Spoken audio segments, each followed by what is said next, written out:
శుభోదయం. గౌరవనీయులైన ప్రిన్సిపల్ గారికి మరియు అనితా మేడం గారికి, విద్యార్థులందరికీ శుభోదయం.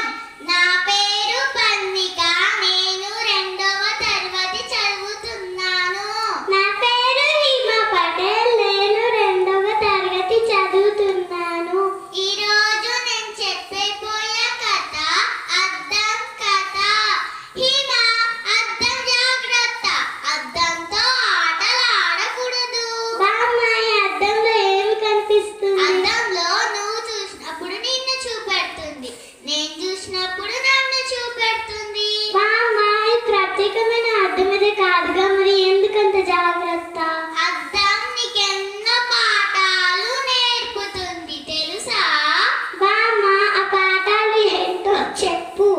అద్దంలోకి నువ్వు చూసినప్పుడు నీ ముఖం ఎలా ఉందో అలా చూపెడుతుంది కదా.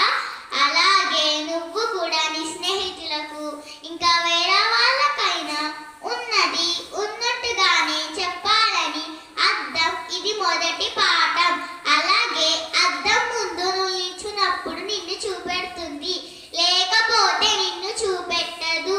అలా ఎవరైనా మాట్లాడాలనుకుంటే వారి ముందే మాట్లాడాలి, వారి వెనుక మాట్లాడకూడదు. ఇది 2వ పాఠం. 3వ పాఠం, అద్దం మన ముఖం మీద ఉన్న మరక చూపెడితే పగలగొట్టం కదా. అలా ఎవరైనా మనలోని లోపాలను చూపెడితే కోపం తెచ్చుకోకుండా ఆ లోపాలని సరి చేసుకోవాలి. ఇది 3వ పాఠం. ఇంత చిన్న అద్దంలో ఇన్ని పాఠాలు చదవకు చెప్పవా? మీ వల్ల నేను ఎన్నో పాఠాలు నేర్చుకున్నాను. తెలుసుకోవడం గొప్ప కాదు, వాటిని మన జీవితంలో పాటించడం గొప్ప. ధన్యవాదాలు బామ్మ. నాకు